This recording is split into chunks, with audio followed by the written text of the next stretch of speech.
అందరికీ నమస్కారం అండి friends, welcome to AHTT channel. Friends, ఇప్పుడే మీకు వచ్చినటువంటి ఒక అప్డేట్ గురించి చెప్పడానికే ఈ యొక్క వీడియోని అయితే చేస్తున్నానండి.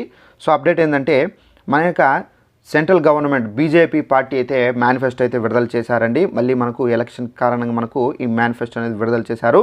అయితే ఎన్నికల మేనిఫెస్టో అనేది మనకు ఢిల్లీలో అయితే మనకు విడుదల చేయడం అయితే జరిగిందండి. ఈ మేనిఫెస్టో మనకు అధ్యక్షులైనటువంటి జేడీ నడ్డా గారు, హోంమంత్రి అమిత్ షా గారు, రక్షణ మంత్రి రాజ్నాథ్ సింగ్, సో వీళ్ళ చేతుల ద్వారా అయితే మేనిఫెస్టో అయితే విడుదల చేయించారు. అయితే మనకు బీజేపీ పార్టీ ఇచ్చినటువంటి మేనిఫెస్టో చూసుకున్నట్లయితే ఈ మేనిఫెస్టో అనేది మనకు దేశవ్యాప్తంగా అయితే ఉపయోగపడుతుంది. సో బీజేపీ పార్టీ ఇచ్చినటువంటి హామీలు ఏంటంటే, ఉపాధి హామీ 2036లో ఒలింపిక్స్ను నిర్వహించడము. మూడవ హామీ చూసుకున్నట్లయితే 3 కోట్ల లఖ్పతి దీదీని తయారు చేయడం లక్ష్యము. అలాగే 4th వన్ వచ్చేసి మహిళా రిజర్వేషన్ అమలు చేస్తామని చెప్పేసి ఇచ్చారు. అలాగే వ్యవసాయ మౌలిక సదుపాయాలను కూడా అభివృద్ధి చేయడము, మత్స్యకారుల కోసం పథకం కూడా అయితే మనకు ప్రారంభించబోతున్నారు.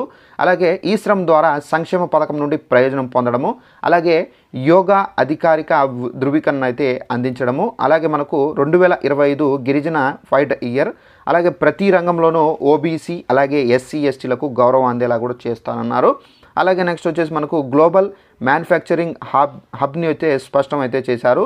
అలాగే మనకు ప్రపంచవ్యాప్తంగా రామాయణ మహోత్సవాలు, అయోధ్య అభివృద్ధి, వన్ నేషన్, అలాగే 1 ఎలక్షను, అలాగే రైల్వేలో ఇక్కడ వెయిటింగ్ లిస్ట్ సమస్య లేకుండా చూడడము, ఈశాన్య భారతం అభివృద్ధి, ఏఐ, అలాగే సెమీ కండక్టర్, అలాగే అంతరిక్ష రంగంలో అభివృద్ధి. సో ఫ్రెండ్స్, ఇవైతే మనకు మేనిఫెస్టోలు అయితే ఇచ్చారండి.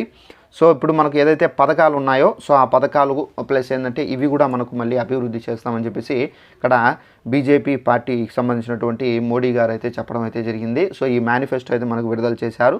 మళ్ళీ అధికారంలోకి వస్తే కనుక మళ్ళీ ఈ మేనిఫెస్టోకి సంబంధించి మళ్ళీ అభివృద్ధి చేస్తారని చెప్పేసి కూడా బీజేపీ పార్టీ అయితే చెబుతున్నారండి. సో ఇదంటే మనకు ఉన్నటువంటి ఇన్ఫర్మేషన్. ఈ వీడియో నచ్చినట్లయితే లైక్ చేసుకోండి. ఇలాంటి అప్డేట్స్ మీరు తెలుసుకోవాలంటే తప్పనిసరిగా మన ఛానల్ను సబ్స్క్రైబ్ చేసుకోండి. మన యొక్క ఆంధ్రప్రదేశ్ ప్రభుత్వానికి సంబంధించిన పథకాలకు సంబంధించి ఇన్ఫర్మేషన్స్, అలాగే మనకు సెంట్రల్ గవర్నమెంట్కి సంబంధించి ఏదైనా అప్డేట్ వస్తే తెలియజేస్తూ ఉంటాను. Thanks for watching this video. All the best.